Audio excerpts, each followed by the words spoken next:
ഉത്തർപ്രദേശിലെ ഝാൻസിയിലെ മഹാറാണി ലക്ഷ്മി ആശുപത്രിയിലുണ്ടായ തീപിടുത്തത്തിൽ 10 പിഞ്ചു കുഞ്ഞുങ്ങളാണ് വെന്തു മരിച്ചത്. 16ഓളം കുഞ്ഞുങ്ങൾ ഇപ്പോഴും ജീവന് വേണ്ടി മല്ലടിച്ച് ഐസിയുവിൽ കഴിയുകയാണ്. ഉത്തർപ്രദേശിലെ ആശുപത്രി അധികൃതരുടെ അനാസ്ഥയിൽ പിഞ്ചു കുഞ്ഞുങ്ങൾ കൂട്ടത്തോടെ കൊല്ലപ്പെടുന്നത് അല്ലെങ്കിൽ മരണപ്പെടുന്നത് ഇതാദ്യമല്ല. ഇനിയും തിരുത്താത്ത ആ അനാസ്ഥയുടെ ചരിത്രം കൂടിയൊന്ന് പരിശോധിക്കേണ്ടതുണ്ട്. പൊതുജനാരോഗ്യ മേഖലയിൽ ഇന്ത്യയിലെ ഏറ്റവും പിന്നാക്കം നിൽക്കുന്ന നാടുകളിലൊന്നാണ് 24.25 കോടി ജനങ്ങൾ അധിവസിക്കുന്ന ഇന്ത്യയിലെ ഏറ്റവും വലിയ സംസ്ഥാനമായ ഉത്തർപ്രദേശ്. ഇന്ത്യയുടെ ശരാശരി നവജാത ശിശു മരണനിരക്ക് 1000 കുഞ്ഞുങ്ങൾക്ക് 25.79 കുഞ്ഞുങ്ങൾ എന്നതാണ്. ഉത്തർപ്രദേശിൽ ഇത് 38 ആണ്. മധ്യപ്രദേശ് മാത്രമാണ് നിലവിൽ ഉത്തർപ്രദേശിന് മുന്നിൽ ഇക്കണക്കിൽ ഉള്ളത്. കേരളത്തിൽ ഇത് 1000-ന് 6 മാത്രം ആണ് എന്ന് നോക്കണം. കേരളത്തിൻ്റെ കണക്ക് ലോകത്തെ ഏത് വികസിത രാജ്യങ്ങളോടും കിടപിടിക്കാവുന്നതൊക്കെയാണ്. പക്ഷേ ഉത്തർപ്രദേശിൻ്റെ കണക്ക് ശരാശരി ഇന്ത്യൻ കണക്കിനേക്കാളും എത്രയോ പിന്നിലാണ് എന്നത് ആലോചിക്കണം. പൊതുജനാരോഗ്യ മേഖലയിലെ ഈ ദുർബലതയ്ക്കൊപ്പമാണ് തുടർച്ചയായ അനാസ്ഥകൾ കൂടി അവിടെ ഒത്തുചേരുന്നത്. ഇങ്ങനെ അനാസ്ഥകൾ ഉണ്ടാക്കിയ ദുരന്തങ്ങൾ നിരവധിയാണ് ഉത്തർപ്രദേശിൽ. അതിൽ ഏറ്റവും പ്രധാനപ്പെട്ടത് 2017 BRD മെഡിക്കൽ കോളേജിലുണ്ടായതാണ്. ഗോരഖ്പൂരിലാണ്. മുഖ്യമന്ത്രി യോഗി ആദിത്യനാഥിൻ്റെ നാട് കൂടിയാണ് ഗോരഖ്പൂർ. ആ വർഷം സെപ്റ്റംബർ 2 വരെ 1317 നവജാത ശിശുക്കളാണ് അവിടെ മരിച്ചത്. ഇങ്ങനെയൊക്കെ ശിശുമരണം ഉണ്ടാകുമ്പോഴും 6 ദിവസത്തെ ഇടവേളയിൽ 63 കുഞ്ഞുങ്ങൾ കൂട്ടത്തോടെ മരിച്ചതോടെയാണ് ഈ സംഭവമൊക്കെ പുറത്തറിയുന്നത്. അതുവരെ ഉത്തർപ്രദേശ് പോലും സംസ്ഥാനത്ത് കുഞ്ഞുങ്ങൾ മരിക്കുന്നതൊന്നും വലിയ വാർത്തയാവുകയോ അല്ലെങ്കിൽ അത് വലിയൊരു വിഷയമാവുകയോ ഒന്നും ചെയ്തിരുന്നില്ല. ഇങ്ങനെ തുടർച്ചയായി കുഞ്ഞുങ്ങൾ മരിച്ചതോടുകൂടിയാണ് അതൊരു വിഷയമായത്. അപ്പോഴാണ് ഓക്സിജൻ കിട്ടാതെയാണ് ഭൂരിപക്ഷം കുഞ്ഞുങ്ങളുടെയും മരണം എന്ന് സ്ഥിരീകരിച്ചത്. ഈ ആശുപത്രിയിലേക്ക് ഓക്സിജൻ സപ്ലൈ ചെയ്തിരുന്ന കമ്പനിക്ക് ഓക്സിജൻ്റെ പണം തുടർച്ചയായി നൽകാതിരുന്നത് കാരണം അവർ ആശുപത്രിയിലേക്കുള്ള ഓക്സിജൻ്റെ സപ്ലൈ നിർത്തിവെക്കുകയായിരുന്നു.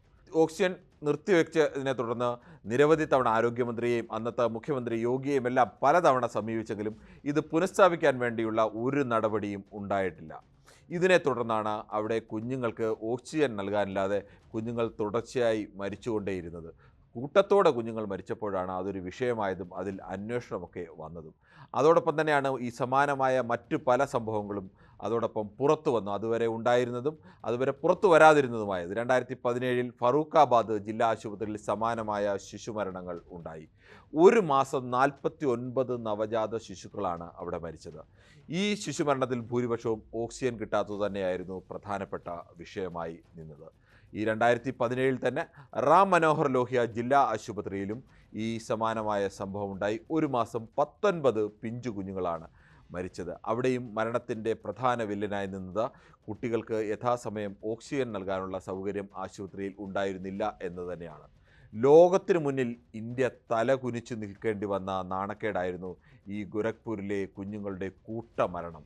ലോകത്തെ പ്രധാനപ്പെട്ട മാധ്യമങ്ങളെല്ലാം ഇത് വലിയ വാർത്തയായി. ഇന്ത്യ പോലെ വികസിതം എന്ന അല്ലെങ്കിൽ വികസിച്ചു കൊണ്ടിരിക്കുന്ന ഒരു രാജ്യത്ത് ഈ കാലത്തും കുഞ്ഞുങ്ങൾക്ക് കൃത്യമായി ഓക്സിജൻ നൽകാൻ കഴിയാതെ കുഞ്ഞുങ്ങൾ കൂട്ടത്തോടെ മരണപ്പെടുന്നു എന്നുള്ളത്. പക്ഷേ ഇതേ തുടർന്ന് ഇപ്പോൾ യോഗി പ്രഖ്യാപിച്ചതുപോലെ അന്നും ഒരു അന്വേഷണമൊക്കെ പ്രഖ്യാപിച്ചു. പക്ഷേ ഈ അന്വേഷണത്തിനൊടുവിൽ യഥാർത്ഥ കുറ്റവാളികളെ ഒന്നുമല്ല കണ്ടെത്താനോ അവർക്ക് ശിക്ഷ നൽകാനോ ഒന്നും കഴിഞ്ഞില്ല എന്നും ആ ആശുപത്രിയിലേക്ക് സിലിണ്ടർ എത്തിക്കാൻ ശ്രമിച്ച അല്ലെങ്കിൽ ആ ആശുപത്രിയിൽ പൊതുവെ ഇത്തരം കാര്യങ്ങൾക്ക് വേണ്ടി ഉത്സാഹിയായി നിന്ന ഡോക്ടർ കഫീൽ ഖാൻ അടക്കമുള്ളവർക്കെതിരെയാണ് നടപടി ഉണ്ടായതെന്നുമാണ് പ്രധാനപ്പെട്ട വിമർശനം ഉയരുന്നത്. യഥാർത്ഥത്തിൽ കഫീൽ ഖാനെതിരെയൊക്കെയുള്ള അദ്ദേഹത്തെ തൊഴിലിൽ നിന്ന് തന്നെ പിരിച്ചുവിടുന്ന അവസ്ഥയൊക്കെ ഉണ്ടായി. പലതരത്തിലുള്ള വിവാദങ്ങളും ഒക്കെ ഉണ്ടായതാണ്. ആ വിവാദങ്ങൾ പല ന്യായീകരണങ്ങളും യോഗിയുടെ പാർട്ടിയും ഒക്കെ പുറത്തേക്ക് വന്നു. പക്ഷേ ആ ന്യായീകരണങ്ങൾക്കൊക്കെ അപ്പുറമാണ് ഇന്നും ഇത്തരം വീഴ്ചകൾ ഈ ഒരു സംസ്ഥാനത്ത് ഇങ്ങനെ ആവർത്തിക്കുന്നുവെന്നത്. ആ പിഞ്ചു കുഞ്ഞുങ്ങൾ ലോകത്തെ കാണാൻ പോലും കഴിയാതെ നിൽക്കുന്ന ആ പിറന്നു വീണ കുഞ്ഞുങ്ങളാണ്. പലരും ദിവസങ്ങൾ മാത്രം പ്രായമായ കുഞ്ഞുങ്ങളാണ് ഇന്ന് വെന്തു മരിച്ചതെന്ന് ഓർക്കണം. ഇനിയെങ്കിലും ഇത്തരം അനാസ്ഥകൾ തിരുത്താൻ സർക്കാരുകൾ തയ്യാറാവണം.